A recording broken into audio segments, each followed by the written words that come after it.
Baiklah, bertemu lagi dengan saya. Kita akan membahas mengenai pertemuan ke-10 materinya dengan topik regresi linear berganda atau multiple linear regression analysis.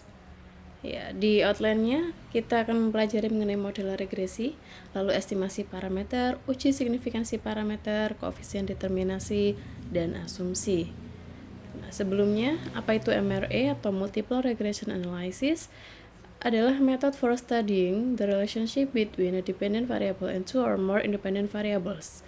Jadi, perbedaan dengan regresi linear sederhana, untuk regresi linear berganda, jumlah variabel independennya lebih dari satu. Tujuannya apa? Bisa untuk memprediksi, bisa untuk explanation, dan juga teori building. Gitu. Nah, yang diperlukan tentu satu variabel dependent, kemudian dua atau lebih dari dua variabel independen, kemudian sampel size-nya lebih dari sama dengan 50. Begitu. Nah, perbedaannya simple versus multiple regression seperti yang tadi sudah saya sebutkan, bahwa untuk regresi berganda jumlah variabel independennya lebih dari satu. Kemudian tentu jumlah koefisien regresi untuk yang regresi berganda juga jauh lebih banyak dari regresi linear sederhana. Kemudian proporsi dari R² tentu juga akan berbeda untuk interpretasinya antara regresi linear sederhana dengan berganda. Karena untuk berganda, untuk R² juga akan dipengaruhi oleh beberapa variabel independen yang memang signifikan berpengaruh ke variabel Y. Kemudian tentu untuk variasi dari Y, kalau untuk regresi linear sederhana hanya dibangun oleh satu variabel X, sedangkan untuk multiple regression dibangun oleh lebih dari satu variabel X. Gitu. Ini untuk model regresi linear berganda di mana Y sama dengan beta 0 plus beta 1x1 plus beta 2x2 plus sampai beta kxk, di mana k adalah banyaknya variabel independen plus error. Nah, ini yang menjadi pembeda. Ini untuk estimasi parameternya bisa menggunakan ordinary least square sama dengan regresi linear sederhana untuk penaksiran parameter. Kemudian jika dalam bentuk matriks kurang lebih bentuknya seperti ini, lalu uji signifikansi parameter, ini kita ada uji serentak dan juga uji parsial. Uji serentak menggunakan uji F, kemudian uji serentak digunakan untuk mengetahui secara serentak apakah variabel independen yang ada itu secara simultan mempengaruhi ke Y. Berikut untuk H0 dan juga pengujian serta penolakannya. Tolak jika F itu lebih besar dari F tabel. Untuk uji parsial, sesuai dengan namanya, berarti kita akan menguji satu persatu variabel X ke variabel Y-nya. Begitu. Untuk hipotesisnya kurang lebih seperti ini, dan untuk tesnya kita menggunakan t-tes atau t-hitung begitu. Tolak H0 apabila t lebih besar dari t tabel. Nah, beberapa cara untuk membangun model regresi, ada yang simultaneous, ada yang stepwise, dan juga hierarkikal. Simultan artinya semua variabel kita masukkan ke model regresi secara bersamaan. Kalau stepwise, maka kita masukkan per langkah, jadi ada urutannya. Kemudian kalau hierarki, independent variable enter in stages, begitu. Untuk koefisien determinasi kita ada dua ya. Untuk yang multiple regression ada yang R² dan juga R adjusted R². Untuk yang R² ini artinya sama dengan koefisien determinasi di regresi linear sederhana. Tapi untuk adjusted R² dia akan naik nilainya apabila variabel X-nya itu juga signifikan ke Y.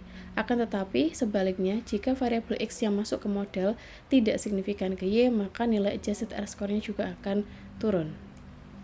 Nah, ini ya, jadi R berbeda dengan R². R ini artinya korelasi, sedangkan R² ini adalah koefisien determinasi.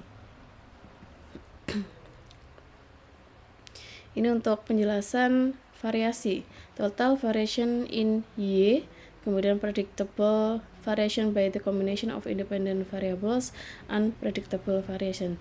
Jadi kalau penjelasan variasi, misalkan kita mendapatkan koefisien determinasi sebesar 80%, artinya variasi yang ada dalam Y mampu dijelaskan oleh model regresi sebesar 80% oleh XX yang ada, oleh variabel independen yang ada.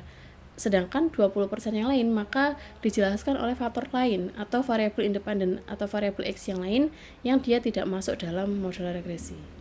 Ada contoh, diketahui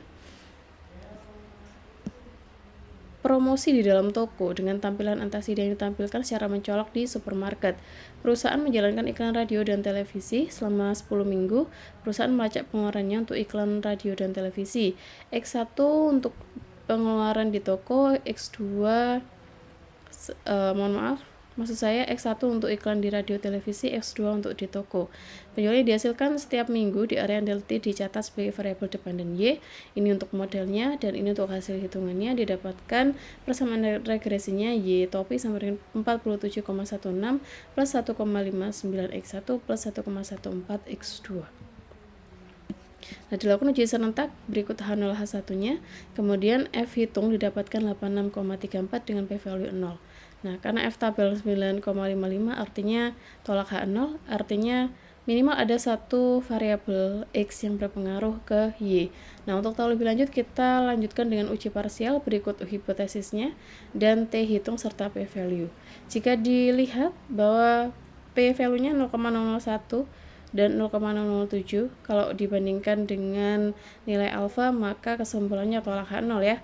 Artinya untuk X1 dan X2 itu berpengaruh ke variabel Y. Pun demikian bisa dibandingkan dengan tabel T tabel, yaitu T tabelnya 3,499, artinya 5,69 dan 3,76 masih lebih tinggi nilainya. Ini contoh yang kedua, bisa teman-teman pahami lebih lanjut lagi untuk multiple regression.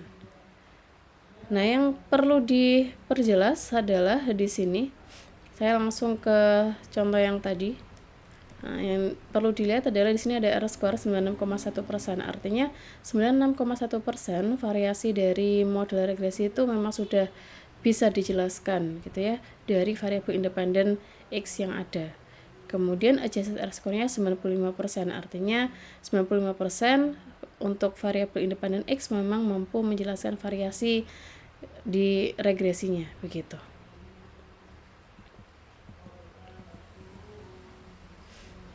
Selain itu juga penjelasan mengenai model regresi, kita kembali lagi ya. Jadi kalau tadi didapatkan modelnya seperti ini, artinya kita mendapatkan untuk X1 tandanya di sini positif, artinya apabila X1-nya naik maka Y-nya juga akan naik. Pun demikian dengan X2. Jika X2 di sini positif, maka X2 naik, Y-nya juga naik. Berbeda kalau tandanya negatif, maka kebalikannya kalau X2 naik maka Y turun. Itu kalau tandanya negatif, begitu. Dan di sini untuk nilai beta 0-nya 47,16. Artinya untuk default penjualannya jika dianggap iklan di radio televisi maupun iklan di toko itu konstan, maka volume penjualannya konstan di angka 47,16. Nah, ini contoh yang kedua kurang lebih mirip seperti yang contoh yang pertama. Nah, ini ya untuk R-square never decrease when a new X variable is added to the model.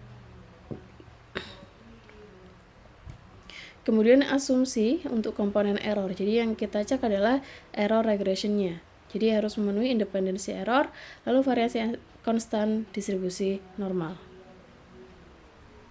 Kemudian juga multikoliniaritas antar variabel independen. Berikut daftar pustaka yang digunakan dan terima kasih, semoga bisa bermanfaat.